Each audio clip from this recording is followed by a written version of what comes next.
Hey, welcome back to ScreenCrush. I'm Ryan Airy, and we have an exclusive breakdown of new footage from Fantastic Four First Steps. You see, our very own Colton Ogburn was in the room for the Marvel Studios CinemaCon presentation, which included exclusive, never-before-seen footage from Fantastic Four First Steps, the Thunderbolts, and a special message from Kevin Feige from the set of Avengers Doomsday. So, first we're going to break down the Fantastic Four footage, which featured our first look at Shia LaBeouf's Silver Surfer. And we're going to talk about the confirmation that Sue Storm is indeed pregnant. And we're going to talk about the massive reveal that the Fantastic Four's universe has been chosen for death by Galactus. And this death of a universe storyline could have some major implications for Avengers Doomsday and Secret Wars, and how the Fantastic Four, Galactus, and Doctor Doom are all connected. Let's go! And as always, check out our merch store with parody shirts that we designed for you guys, like Fantastic Four's The Thing in the style of John Carpenter's The Thing poster, the Woo, I'm about to make a name for myself, the Fraser Beast, and many more. Shopping our merch store makes it possible for us to do cool things like ship the TV Colton is eternally trapped in down to Vegas for an exclusive event like CinemaCon. Yeah, postage ain't cheap. Right? So the Fantastic Four trailer opens with the Fantastic Four being introduced on a talk show, giving us that same shot we've seen in previous trailers, mimicking this classic photo of the Beatles. I missed that Easter egg in our first breakdown, and it still bothers me. The host of the show talks about how we all know the story about the 4 astronauts who went into space and came back with superpowers, which I thought was a nice meta reference to the fact that we as the audience all know the story of the Fantastic Four by now. Just like we know Batman's parents were killed in an alley, Spider-Man was bitten by a radioactive spider, and his Uncle Ben was killed. And we know how Superman's planet was blown up and he was sent to Earth as a baby. And I'm really glad they took this approach with the movie, skipping the origin story. We've seen the DC do this with films like The Batman, as well as with James Gunn's new Superman movie. And we've seen Marvel do it with the MCU version of Spider-Man. When whatever happened, it's like my senses have been dialed to 11. So next, we get this line from Johnny Storm scolding Reed and Sue for being late to Sunday dinner. Remember from that earlier trailer, we heard Reed say, "We make a point to do family dinner every week. Sunday at 7, on the dot, no matter what." And the Fantastic Four Twitter account has been having fun with that by posting this picture every Sunday at 7. It's then confirmed that Sue is pregnant, almost certainly with Franklin Richards, a character who has a huge role to play in Secret Wars. And a little later, I'm going to share with you guys a theory going around that John Malkovich is actually playing an older version of Franklin Richards from the future, a Franklin who has a connection to Galactus. And this confirmation of Sue being pregnant also makes this theory all the more likely. So anyways, Johnny congratulates his sister on the pregnancy, saying she'll be a great mom. And then he pokes fun at Reed by saying, on the other hand, he's going to have some work to do. Everything seems to be going super well in this universe, almost too well. And remember, this universe is separate from that of the mainline MCU. In this universe, the Fantastic Four seem to be the most prominent heroes, maybe the only heroes, and it seems like this reality may be utopic and flourishing, similar to that of the Jetsons. All of that changes, however, when Shia LaBeouf's Silver Surfer, portrayed by Julia Gardner, arrives. So this is a female version of the Silver Surfer, separate from that of the original Surfer, Norrin Radd. So no, it's not a gender swap, it's a completely separate character that is in the comics. So she, like Norrin Radd, is a Silver Surfer serving the planet Eater Galactus. Like Norrin Radd, she is from planet Zen-La. In fact, in the comics, these two were in love, and Norrin Radd offered his service to Galactus in order to save his world. So we can assume that the same is true of Shia LaBeouf in this reality. She arrives on Earth and asks the Fantastic Four, "Are you the protectors of this world?" and then informs them that their world has been marked for death. Now, a little later, we're going to explain how that line may have bigger implications than just Galactus has decided to eat you. But first, let's finish this breakdown. We see the shadow of Galactus looming over the city. The Silver Surfer says the Fantastic Four are in a race against time to save the world. A civilian asks Reed if they are going to be okay, to which Reed says he doesn't know. Reed is then at what looks like a press conference, and he assures the world that they, the Fantastic Four, will protect them. Oh, Colton, I am incredibly jealous of you. You got to be in the room. Last year you were in the room with Kevin Feige, but now you got to see him on the set of Doomsday and Secret Wars. Well, I guess just Doomsday, but you were actually there. You saw this trailer that the rest of us have to try to find weird pixelated copies filmed from somebody's lap or just rumors from discussing film in other places. So you tell me, what are your thoughts on the trailer? What was the feeling like in the room? Well, I wouldn't have even dared to try to film it. When you're there, they have these guys up in the rafters with these big green lasers, and they'll target you if they see your phone. It's hilarious.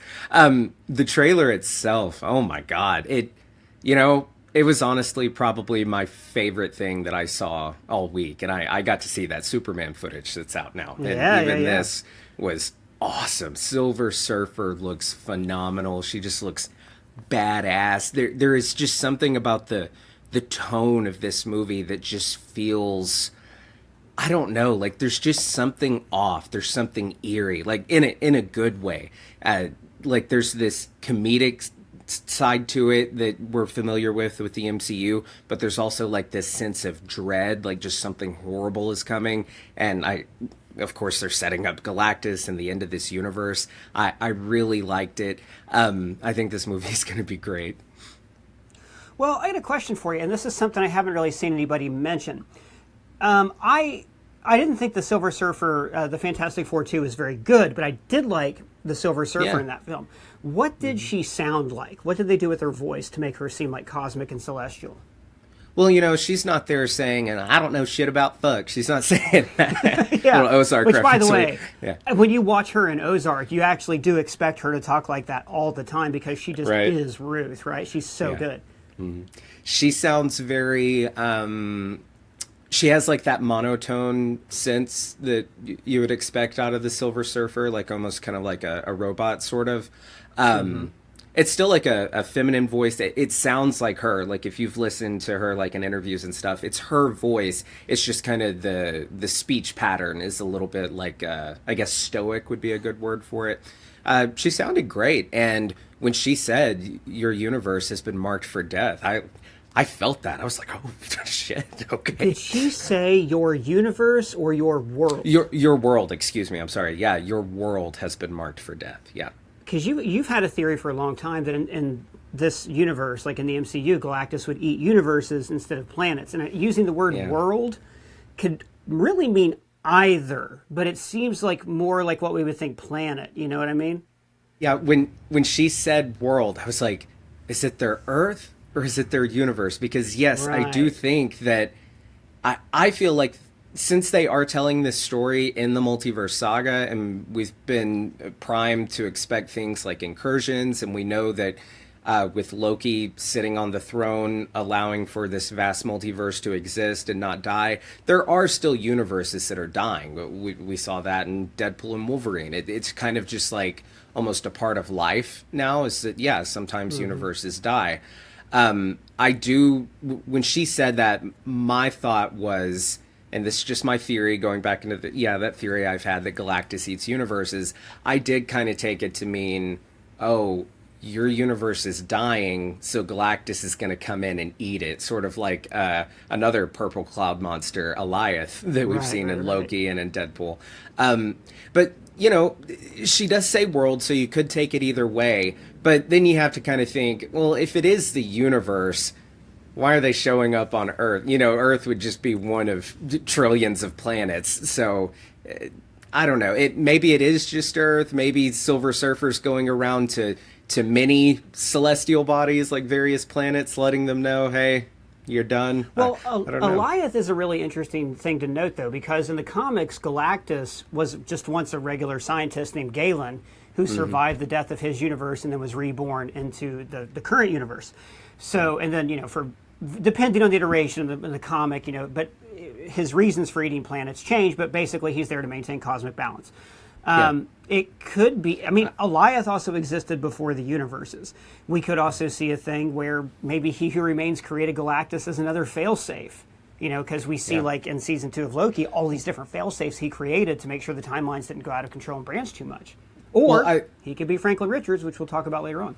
Yeah, I love that you mentioned that kind of Galactus's purpose is to keep balance, because that would tie in perfectly to this idea of what they set up in Loki with, you know, there has to be balance. It's kind of like a tree of life. Things have to die for new things to be born. I do like the idea of, yes, of course, Galactus is an iconic villain, but I like the idea of him really just kind of being a cog in a machine doing his part of nature, which is consuming planets, maybe even various worlds, or assisting in the collapse of a universe once it's neared its end. I do think in some way, shape, or form they are going to tie this into the multiverse saga and tying into Doomsday and Secret Wars with different universes ending and whatnot. And I do not think this.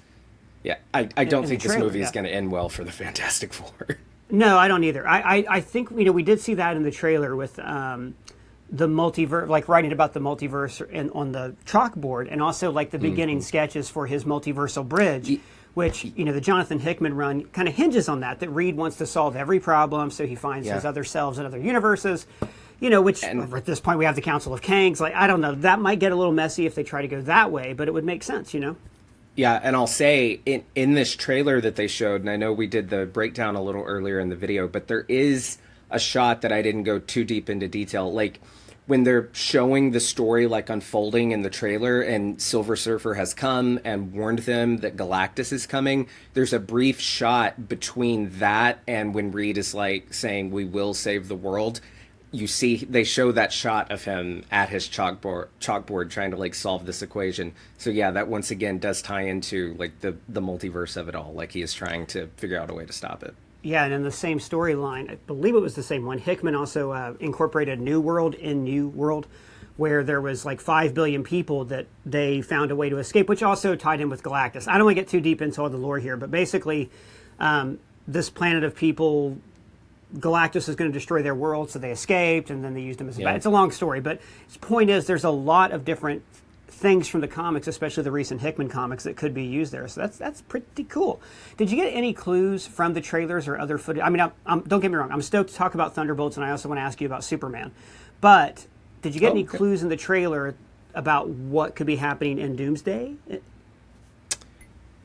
Well, in the trailer, yeah, I mean, with the Franklin Richards stuff, them setting that up, if you're a comic reader, you know what's happening in Secret Wars. You know that the universe does collapse in those comics, and Franklin's a big part of putting it back together, them going to Battle World. I definitely got the impression, I mean, with Fantastic Four usually comes Doctor Doom. I don't think that Doctor Doom is going to have a significant role in this movie, but I do think maybe in a post-credit scene or something. And I wouldn't be surprised at all if we learn that this universe does get eaten by Galactus, or it does die, or whatever. And like you were mentioning, in the comics, we see people escape sometimes from their world before it's eaten. I do think we're going to see like maybe the Fantastic Four and Doctor Doom escape this universe before it's collapsed, and that will tie into their role in Doomsday and Secret Wars. But speaking of, Kevin Feige had a little special message for us from the set of Doomsday when he introduced all the footage that they showed us. And one thing that he said was that, one, there is a lot more cast to be announced. All of those chairs that they showed us, that's not it. There's more cast to be announced for Doomsday. And he mentioned that the Fantastic Four, the Wakandans, the Avengers, and then he said, quote, the original X-Men will be teaming up together to fight Robert Downey Jr.'s Doctor Doom. So that's cool. So before we get on to what the implication of the original X-Men is, I want to throw out one other idea here about first steps. Natasha Lyonne, we know she's been cast. We don't know who she's playing. Hopefully she's not playing the Darcy, Howard the Duck, weird hybrid duck. Don't want to think about Darcy and Howard the Duck child like she voiced in the show What If. But she could be playing Alicia Masters, and Alicia Masters is the Thing's girlfriend and eventually wife in the comics. It would make sense to me if their universe dies, right? We have to have like a regular character for that to mean something. So then maybe at the end of Secret Wars, when the universes are resurrected or rebuilt, we can see some of those supporting cast members come back, like her. So that would be kind of cool too. But getting to your point about seeing all people from at least, I think it's at least 3 different universes. 4 if, well, no, Deadpool's not in it. So 3 different universes. Yeah, MCU, he might be. X-Men. Whether or not Deadpool's universe is currently part of the X-Men universe, who can really say it's confusing? Like, these timelines are so confusing. And the Fantastic Four, right? So that's all he said, is they're going to fight Doctor Doom or go up against Doctor Doom? That they are going to go up against Doctor Doom together. Because, we had theorized that perhaps, with this introduction of the X-Men, they'd be fighting each other. And that would make most sense for, in the comics, that's what we see happen. We see those 2 worlds go to war with each other. But no, he was very intentional, it seemed, in what he was saying, that they will be going up against Robert Downey Jr. as Doctor Doom. That's what he said. We just wrapped up our live show tour. Thank you, Orlando, for coming and turning out for us. And all through the tour, people seem to be most excited about Fantastic Four, but quickly followed by the Thunderbolts. I think people are jazzed about there being finally an MCU team-up movie. What did you get to see Thunderbolts-wise, apart from the entire cast in the flesh? Dude, I'll say, when Thunderbolts was first announced, I personally was like, who cares? Why are they making this movie? I felt like it was just another, project that Marvel was just churning out. I was like, we've got all these like side characters. They all have the same ability pretty much. What are we doing? But man, with every trailer, especially the exclusive like sneak peek they showed at CinemaCon, I am so excited for this movie. It is funny, it's gritty, it feels like Suicide Squad, it feels like Guardians of the Galaxy. That's really what they're doing with this. We got to see them like fighting together. My wife was there with me at CinemaCon and was very disappointed that Sebastian Stan didn't come on stage, but everyone else was there except Winter Soldier, and of course Taskmaster wasn't there. So. Well, I was going to ask, so one thing I'm excited about for this movie is I think they've been smart by withholding certain characters. Like, we haven't seen a lot of Sentry, and we haven't seen a lot of Taskmaster. And I know that there's a lot of big Taskmaster fans who are just jazzed for this movie, right? Who cannot wait for it to happen. So I think they were right to withhold footage and withhold the character. But Colton, please tell me, did you get, I mean, we've only seen Taskmaster in one scene so far in the trailer, so I know that she's going to appear in more scenes. What awesome exclusive Taskmaster footage did you get to see? For all the Taskmaster fans who are on the edge of their seat right now, who cannot wait to see their favorite character appear in this movie and have a long, fulfilling character arc that does justice to the character. I think it must have just been too good that they didn't want to spoil it. They didn't show us anything. It must have just been too much. I'll tell you one thing, man. They definitely wouldn't use Dreykov's daughter as like a throwaway line of the Avengers and then Natasha's entire reason for joining S.H.I.E.L.D. just to have Dreykov's daughter die in one movie. So clearly there's going to be some awesome Taskmaster stuff that we're just not allowed to see yet. Yeah. I can, however, I mean, it's not Taskmaster level, but I can share with you a little bit of what they showed. There was this, we're essentially seeing, in that footage that they showed us, the Thunderbolts show up at Avengers Tower, which is now owned by Val. They go up the elevator, and they are there to, it seems like they want to, and spoilers if you don't want to know anything about Thunderbolts, going in. Skip to the time code about Superman below. Yeah, this is what happens in the scene. They are there. You learn that they were all tasked to kill one another, but they ended up teaming up instead, and they are there to essentially arrest the person who ordered the hit on all of them, which is Val. And we got this great scene where Bucky goes to reach for Val, like take her by the arm to take her in, and his hands start shaking, and you can tell that it's Sentry, like, off in the back, preventing him from even being able to touch her. And she is says, Sentry with them in costume at this point? He's not there, but she says, we're not alone. And it's heavily hinted that that's the moment where he's about to fly in. But then it cuts off. So you didn't get to see Sentry. I've seen there's like action figure designs and stuff. They look great. But like you said, let's not spoil Thunderbolts for people just yet. Can you talk about the Superman footage? Like, it looks very All-Star Superman from the leaks and stuff that I've seen. What did you think of it? Yeah, it was great. I thought about doing like a full dedicated video to it, but there wasn't anything in it that was like, oh, we need to break this down. It was really just a nice clip that's available online now. They ended up releasing exactly what they showed us online, so you can go find it. But nice. It's just Crypto being an absolute menace. It's hilarious. And James Gunn even told this great story to set up the clip that they were going to show us about how Crypto is based off of this dog that he rescued.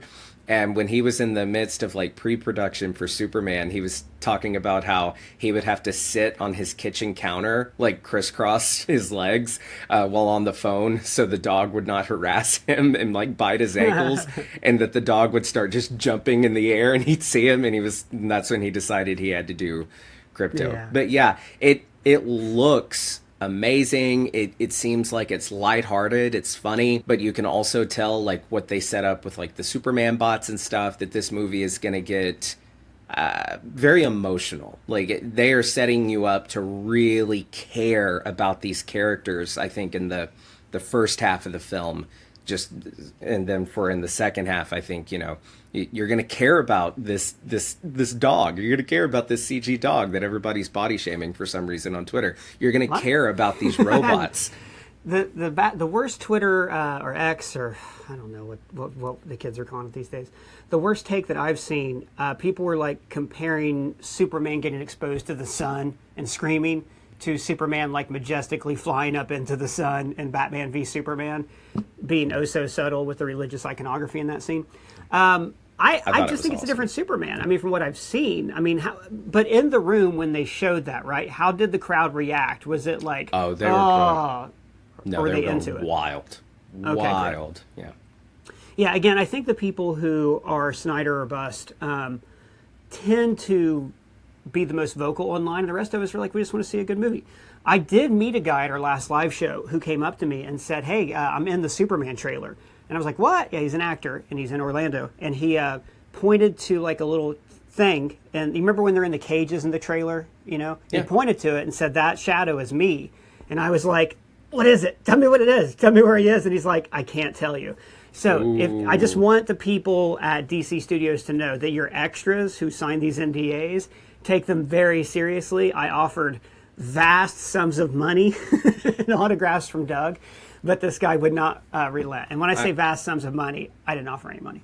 I thought you were going to say that he was playing the sailor with the traffic cone, going to help Superman.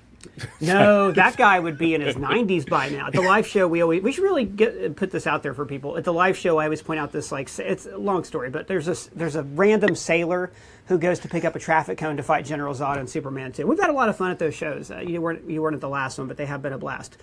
So from the whole presentation, right, what is it like? And you can talk about the whole week, but like really, especially the Marvel presentation, what is it you're most excited about? I mean, also, we wouldn't even talk about Sue being pregnant and everything that means. What are you jazzed for? They showed us a lot of great stuff. I was excited when they announced the title for Brand New Day, the new Spider-Man movie. That was cool, the implications that come with that. Warner Brothers always Which I think, by the way, I want to apologize to everybody. Okay, so when you and I talked about this, I said it was a hated storyline. That was One More Day, the one with Mephisto erasing their memories. Brand New Day came after it. So I don't know if we were clear in the description. I was wrong. I got the names mixed up when I talked to you, so I don't know. It's not your fault, is what I'm saying. No, I did research before I made sure I got everything right. Thank goodness. But Matt Sandler was messaging me because he's like the Spider-Man expert, and I was like, I think I messed up. Anyways, go ahead. Yeah, no, we got it right. But I think Brand New Day, if I'm remembering right, it was a little controversial as well when those came out. Anyway, Warner Brothers always puts on a really great presentation at CinemaCon. I love that they had James Gunn come out. He has always been there just on video screen for the past 2 times I've gone, but he was actually there in the flesh this time, so that was really cool to see. They also brought out the cast of Superman, so that was fun. But look, I know I'm a Marvel guy, and the thing I was most excited for was Fantastic Four. The footage that they showed just got me even more stoked for that movie. Yeah, I'm pretty pumped about it too. And we figured that Sue ended Fantastic Four 2 pregnant, so it's almost like they're picking up where the last sequel left off. It does feel that way, yeah. Yeah, it's weird, isn't it? Because it's Silver Surfer and everything. But I do want to talk to you guys about the implications of Franklin Richards. As always, Colton Ogburn, the guy who's trapped in our television but doesn't know it, so please don't tell him.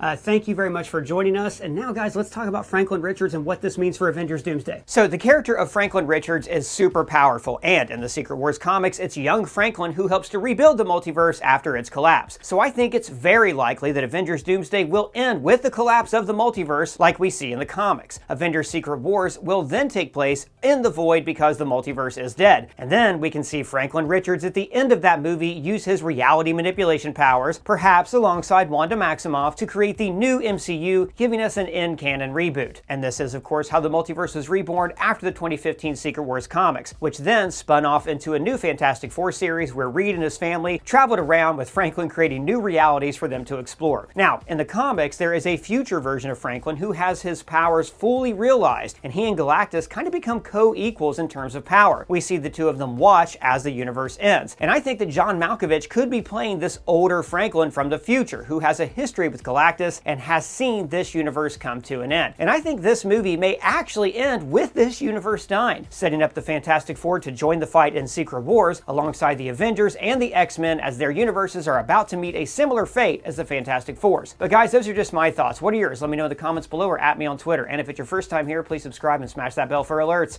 For ScreenCrush, I'm Ryan Airy.